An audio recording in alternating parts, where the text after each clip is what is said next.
Қыздар, бүгін сіздермен ажурные блинчики немесе құймақ пісіретін боламыз. Өте дәмді.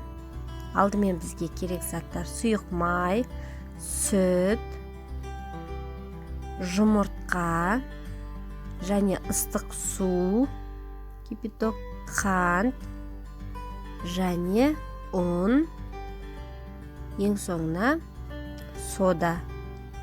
Осы заттарды кезекпен енді қосып шығамыз. Жұмыртқамызды алып,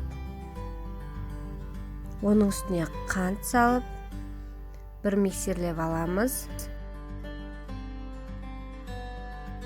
Енді үстіне сүтімізді қосамыз. Одан кейін ыстық суымызды құямыз. Қатты ыстық болмауы қажет. Және соданы саламыз.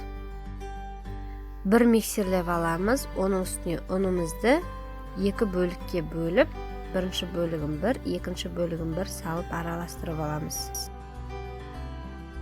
Ең соңына сұйық майды құйып, тағы бір рет араластырып аламыз. Бәрін салғаннан кейін содамызды салып, тағы бір рет араластырып аламыз. Бізде осындай масса шығады, не сұйық емес, не қою емес. Осы рецептпен 25-26 штук шығады орташа блиницамен. Өте дәмді, жасап көріңіздер.